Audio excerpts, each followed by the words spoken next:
Hi everyone, I'm Savita. I'm a fourth year medical student at George Washington University, and I will be presenting our team scoping review on the crossroads of climate change and reproductive choice.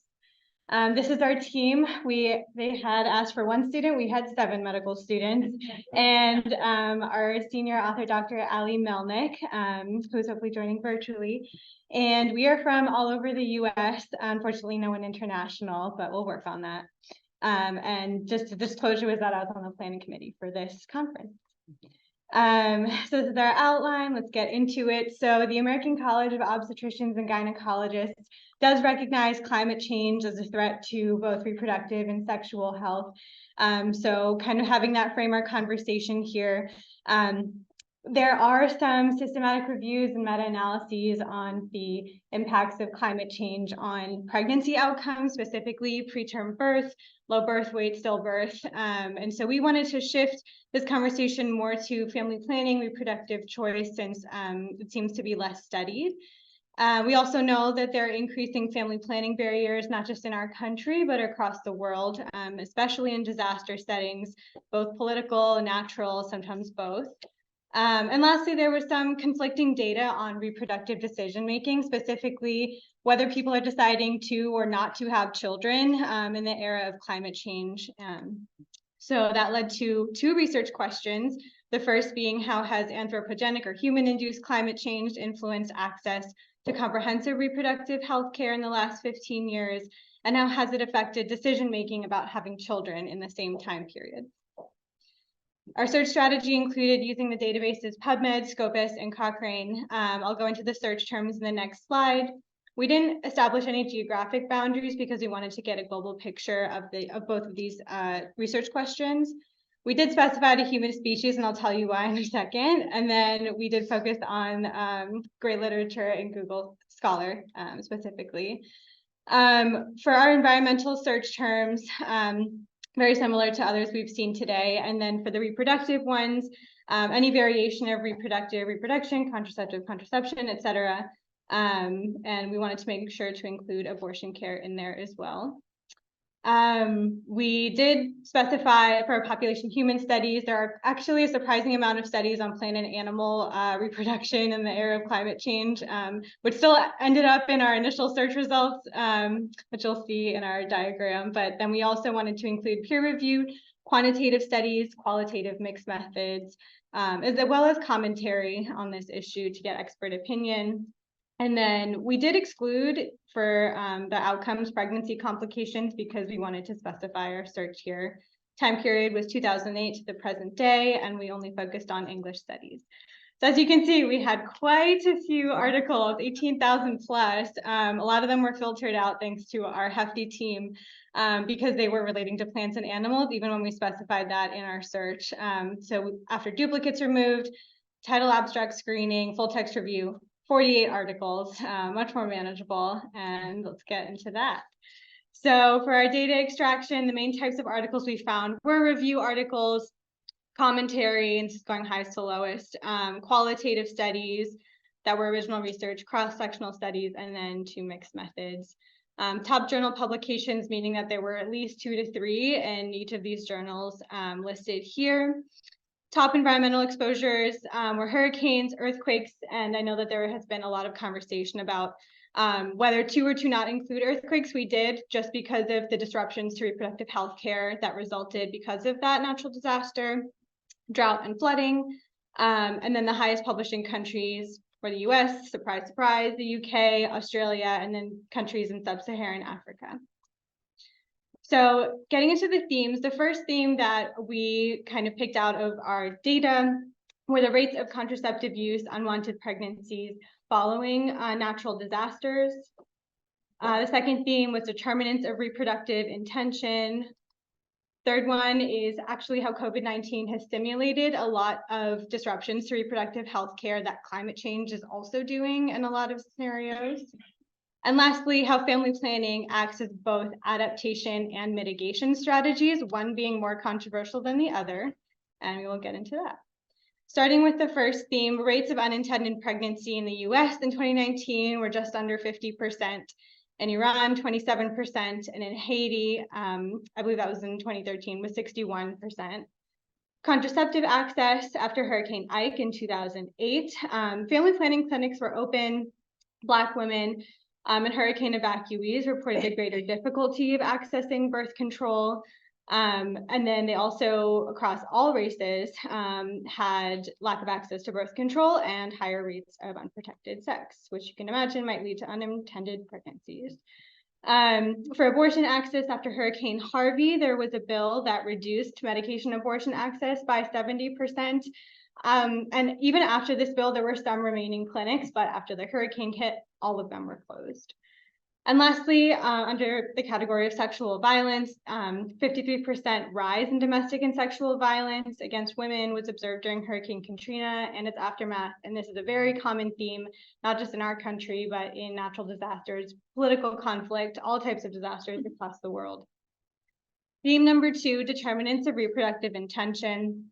In Ethiopia, specifically, there are a lot of cultural pressures, and in quite a few other societies, about prestige of having children, economics of having children, having a productive family, community, society. There's also pressure of femininity and motherhood in some qualitative interviews done in Canada and in the US, as well as religious pressures. And then this kind of, you all set up a conversation very well here with eco-anxiety. Because a lot of people are choosing not to have children because of eco-anxiety, both due to their personal relationships with the environment and grieving its loss in front of our very eyes, as well as the societal levels of climate challenges, disruptions to infrastructure, supply chains, and resources that you can imagine that you would need to raise a child or children. And lastly, one of the more extreme views on having children or not having children has to do with the antinatalist and birth strike movements, which are quite radical perspectives that people hold on not having children, not just because of climate change, but just because of harm that humans do inflict upon each other and all types of conflict.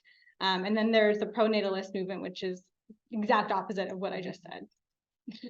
Theme number 3. So COVID-19 did a number on everything. So unintended pregnancy rates in the population of women, specifically in Ethiopia, attending antenatal care, was, again, just under 50%, which is almost 1 in 2. And then women of lower socioeconomic status and not exposed to this community education were also risk factors associated with unintended pregnancy, with an adjusted odd ratio of 2.2. Contraceptive use during the pandemic also significantly decreased among participants in a different study compared to before the pandemic. And menstrual disorders, which are often also controlled with contraceptive medications, became more common during the pandemic. So something else to look into in terms of dual usage of medication access. And lastly, another school of thought is existential risk versus extrinsic risk and how that shapes reproductive intention. So there was one study that actually compared differences in these perspectives of risk. So COVID-19 demonstrated more of an extrinsic risk in this study population, in which people were exposed to high immediate mortality in their communities, in their family, maybe in their own lives. And that itself had a high effect on reproductive intention, encouraging or motivating people not to have children. Interestingly, the study also considered social distancing and quarantining and the fact that people were home more, and their unintended pregnancy rates were also predicted to be higher during the pandemic. So a little dichotomy there. And then with climate change, formerly being more of an existential risk in this study was hypothesized to actually be shifting more to an extrinsic risk because of the rise in disasters that we are exposed to. In the study, as an existential risk, it was actually perceived to have a low effect on reproductive intention, meaning that people didn't change their beliefs on having children. And so this was an area of future study. Theme number 4, the last one, in my opinion, the most interesting one, adaptation versus mitigation in terms of family planning. So adaptation, one of the reasons that climate change is impacting certain populations, such as those who experience trafficking or exploitation during disaster settings or otherwise, Family planning and increasing access to it has been seen as an adaptation strategy, not just for these vulnerable populations, but for any, even in our country, those with already decreased access to comprehensive abortion care. Those in Ethiopia, indigenous communities in the US were also studied as vulnerable populations who would benefit from increased access to family planning. And multiple times in our articles that we found, family planning as an adaptation approach has also been seen as a rights-based approach to population control versus mitigation, which historically has been seen as a controversial approach to population control, to mitigation of climate change. So one study from the London School of Economics said that each $7 spent on basic family planning would reduce carbon dioxide emissions by more than a ton. And contradictory to that is that population growth is fastest in developing countries, but the per capita emissions per child in those countries is so much less than it is in developed countries like ours. Historically, this controversial approach to population control kind of contributed to a decline in research on public health interventions around the 80s. And so people of color, people with disabilities, immigrants were unfortunately coerced and sterilized without consent. And so that is a very important consideration when we're talking about population control and its implications for family planning. Some of the strengths of our studies that we do evaluate our research questions on a global scale. We consider mixed methods, quantitative, qualitative, and we capture short-term and long-term reproductive health issues in the climate context. Some limitations are that we only looked at English studies. We did limit our time period to the last 15 years. Our search terms may not have captured the full spectrum of reproductive intention or family planning. And we did include commentary and editorials, but we just wanted to get more of an expert opinion on this issue since that has not been done before. Some gaps that we identified were that perspectives on immediate and long-term impacts of climate change on reproductive intention are not extensively studied. There are a lack of studies on both access to comprehensive abortion care and reproductive intentions in our post-Roe v. Wade era, and how that intersects with the climate crisis, particularly in states that might be geographic hotspots at this point in time. And lastly, there are a lack of studies in clinical and academic medicine journals about this issue, specifically patient and provider perspectives and what that means for the care that we're going to provide our patients, specifically in OB/GYN, also in the primary care setting, emergency department, you name it. In conclusion, there's a lack of preparedness and access to family planning services. This remains a barrier in our country and globally, and especially after natural disasters. Populations with the highest fertility rates contribute the least to greenhouse gas emissions, and they suffer the disproportionate impacts of climate change. So we need to consider that as we attempt to expand family planning, if that is appropriate in these settings. Thirdly, increasing access to family planning as a climate adaptation strategy versus a mitigation strategy prioritizes this as a rights-based approach, promotes autonomy for our communities and for our patients. And lastly, COVID-19 illustrated reproductive healthcare disruptions that climate change is emulating now and will probably do so in the future. Thank you.